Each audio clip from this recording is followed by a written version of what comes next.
जय जगन्नाथ। ओडिशा सरकार तरफरु गोटे बड़ पोस्ट आसबार अच्छी जहाँकि सबु पंचायत रे डीओ रो नियुक्ति अच्छी। एथिरे आपणकर काम कौन रहिबो ना DO data entry cum accountant आपणकर जॉब टी एथिरे रहिबो। ये ओडिशा गवर्नमेंट जॉब। बयस आपणकर एथिरे निहाती होबा दरकार 21 रु 32 वर्ष भितर। एथिरे आपण ऑनलाइन फॉर्म अप्लाई करेंगे। ये आपणकर पंचायत लेवल जॉब रहिबो। दरमा आपणको एथिरे 19,900 कतरु दरमा एथिरे आपणको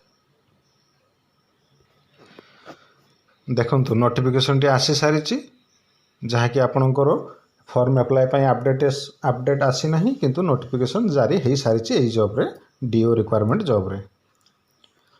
ओडिशा पंचायत डीओ रिक्वायरमेंट 2024 रो डिटेल्स गुडिक देइछि।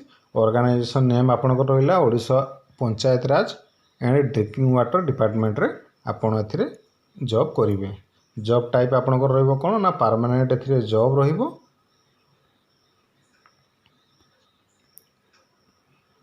कैटेगरी आपणकर मु आपन जेमति कहउतली ये आपणकर गवर्नमेंट जॉब रहिबो। ये नेम ऑफ द पोस्ट अछि DEO data entry cum accountant job एथिरे आपण करिवे। फॉर्म आपणकर एप्लिकेशन मोड कौन अच्छी ना ऑनलाइन अच्छी। एथिरे ऑल ओडिशा कैंडिडेट अप्लाई करि परिबे।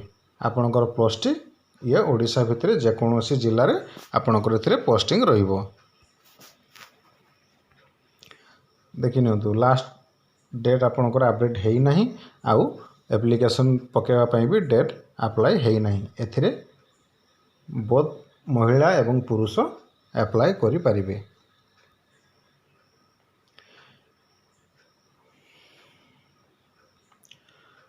एथिरे क्वालिफिकेशन देखि नवा कौन कौन देछि ना 12वीं माने +2 रे आर्ट्स साइंस की commerce for recognized university with knowledge in computer रे एथिरे सर्टिफिकेट थिबा दरकार देले आपण एथिरे अप्लाई करि परिबे।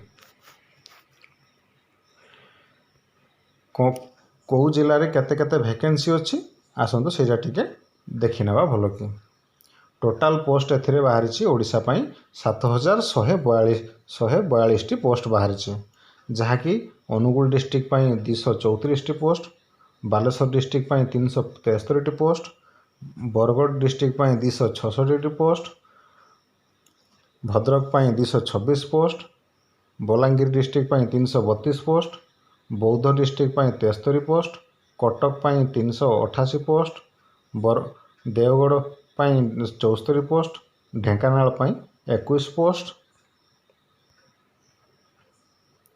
ढेंकानाल पई 221 पोस्ट, गजपति डिस्ट्रिक्ट पई आपणकर 157 टी पोस्ट, गंजाम डिस्ट्रिक्ट पई 526 टी पोस्ट, जगतसिंहपुर पई आपणकर 207 टी पोस्ट, जाजपुर डिस्ट्रिक्ट पई 322 टी, झारसुगुड़ा पई आपणकर 84 टी, कलाहांडी डिस्ट्रिक्ट पई 324 टी, कंधमाल पई आपणकर 184 टी, केन्द्रापड़ा पई 259 टी, केउझर पई आपणकर 311 टी, खोर्धा डिस्ट्रिक्ट पई 201, कोरापुट पई 255, मालकानगिरी पई 119,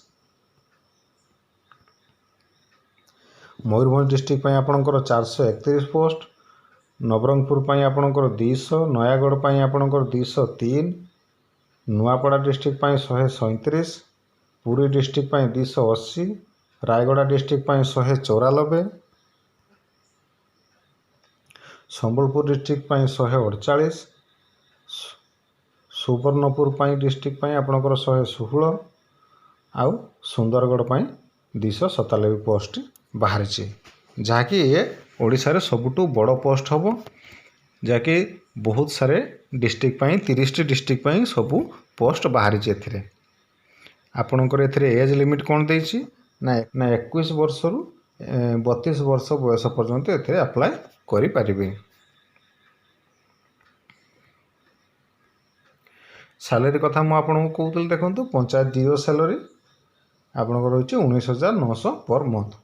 आ सिलेक्शन प्रोसेस टी कोन रहिछि ना candidate selects by the process of written exam माने एथिरे आपनकर ऑनलाइन आपनको एग्जाम दबा पई पड़िबो। एप्लिकेशन फी एथिरे कोनोसी चार्ज कौनसी भी कैंडिडेट पाई नहीं भल भाव देखि नियंतु।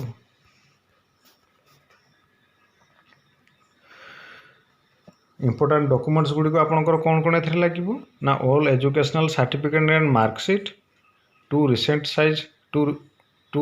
Size passport size photo, caste certificate, Aadhaar card, resident certificate, experience certificate, biodata आउ भोटर आईडी कार्ड एथिरे इंपोर्टेंट डॉक्यूमेंट गुड़िकर जरूरत सब अच्छी। आपन को जमी कहूली आर स्टार्टिंग डेट आपंकर अपडेट आसी ना कि लास्ट डेट भी आपंकर अपडेट आसी ना।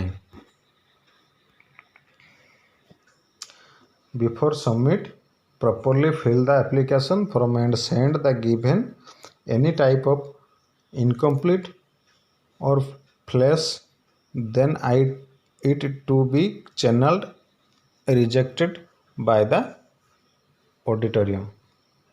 ओडिशा पंचायत डीओ रिक्वायरमेंट 2024 रे आपण केमिति केमिति अप्लाई करेंगे तार सारी नोटिफिकेशन गुड़िक ये लिखाई आपण आपको भल भाव पढ़े जब अपडेट आसो मुझे जनईदेवी। भिडियो आज एतिकी।